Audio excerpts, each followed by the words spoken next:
I think this is a very interesting concept that I haven't taken time to address directly. And that is the claim that some folk who play on console run around with. And in my opinion, I think they really do believe that this is the case. Now, as somebody who's played on console for a good amount of time and plays on PC, I can tell you that there seemingly can be the appearance that this is true.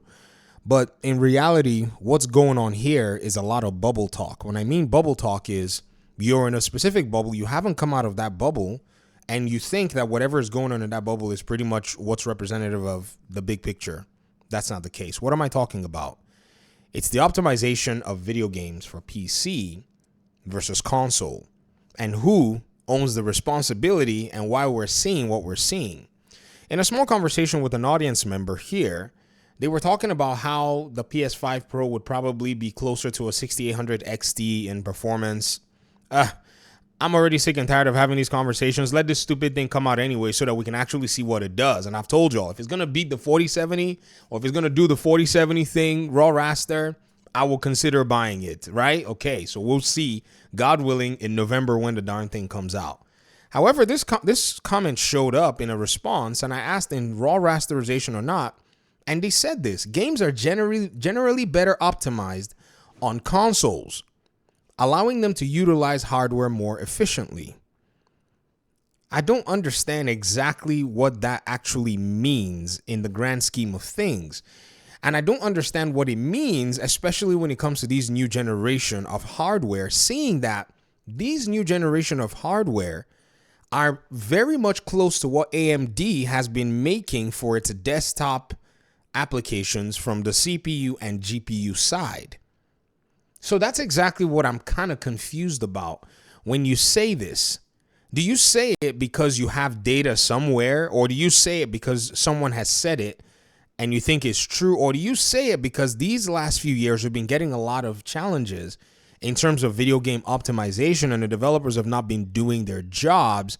So you now say that in conclusion, they are better optimized for the console platform, when in reality it's the developers that have not optimized their games. Because as far as I can tell, games on PC have been getting really beautiful optimization for many, many years if the developers are committed to doing their job. So this is not a matter of utilizing hardware more efficiently or not, because you'd have to provide data for that anyways. That's a whole different conversation. And I did ask you anyways, okay, show me, what games would be able to do that and perform 25% better, as you said, in many games. I want to see these games, and I'll be happy to take a look at them. And they said, for example, the PS5 is comparable to a 27 Super or RX 6700. No, can y'all stop saying NVIDIA graphic card comparisons? Don't do that. Because you already know exactly what's inside the PS5. It's comparable in its setup to an RX 6700 non-XT. You are correct with the 6700. Yes, you are correct. But don't do the 27 Super thing. And I say that for some reasons. With 16 gigs of RAM on paper, but in reality, it can perform up to 25% better in many games, specifically in PlayStation published games. Okay. PlayStation published games are not representative of the real world in the sense of logistics and developers who have to crank out their games for close to, in some cases, 9 different platforms at a time. They've always hidden behind the one console, one platform delivery system, and then had another studio years later sit on that one platform for many years, almost akin to half the development time of many games, to be able to crank out a PC version. Other development studios have had to do this in the same development cycle that PlayStation, would do just one particular port. So what you're seeing is basically luxury versus reality. And these PlayStation games don't even come out that much. So you actually, if you want to give a shout out to who can actually optimize a game, and we're not talking about the quality of the game, you got to give that shout out to Ubisoft. Stop this thing that you PlayStation fans are doing in bubble talk territory And let's actually see how game development actually does game development. And Ubisoft's got the engineers. That's for sure. PlayStation developers, I know you guys make some of these pretty looking games that's making a lot of PlayStation fans think that they're on top of the world. But when it comes to technical expertise in video game development, engine development, no one will touch Ubisoft with that pipeline. As bad as things are with Ubisoft, they could probably still crank out a more polished PC ports than many. They have a better record of polished PC ports. Even with their Star Wars game having challenges, they have a better record than PlayStation's PC ports. And PlayStation hadn't even done much in that category. So again, this is bubble talk that we're seeing here. And, again, and I'm glad to actually, point out these things so that we can get a lot of our PlayStation fans out of the bubble that you've lived in that so long.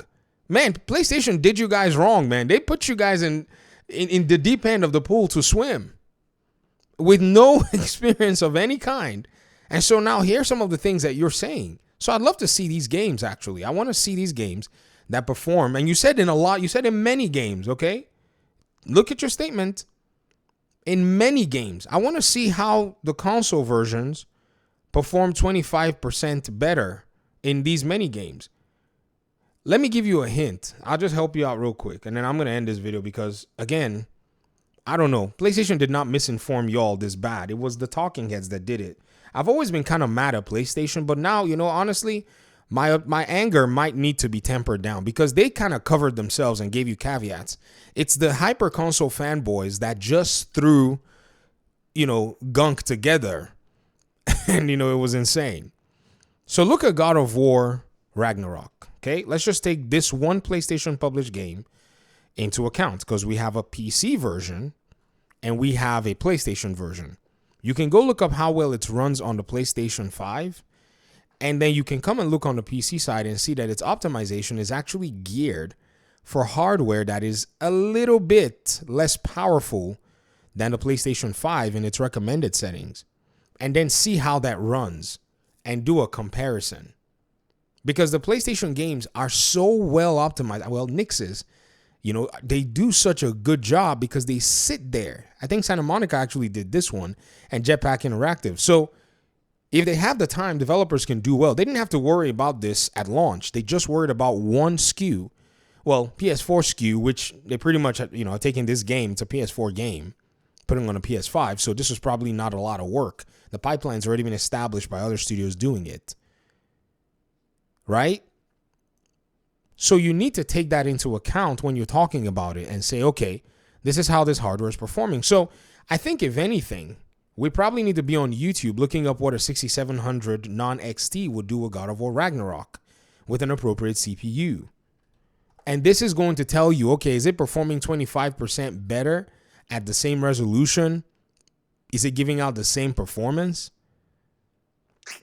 That's how you're going to be able to draw that conclusion. You can't draw a conclusion by just saying it. And what the biggest challenge I've found is it's even hard to find anybody that owns a 6700 non-XT, which is more similar to the PlayStation 5.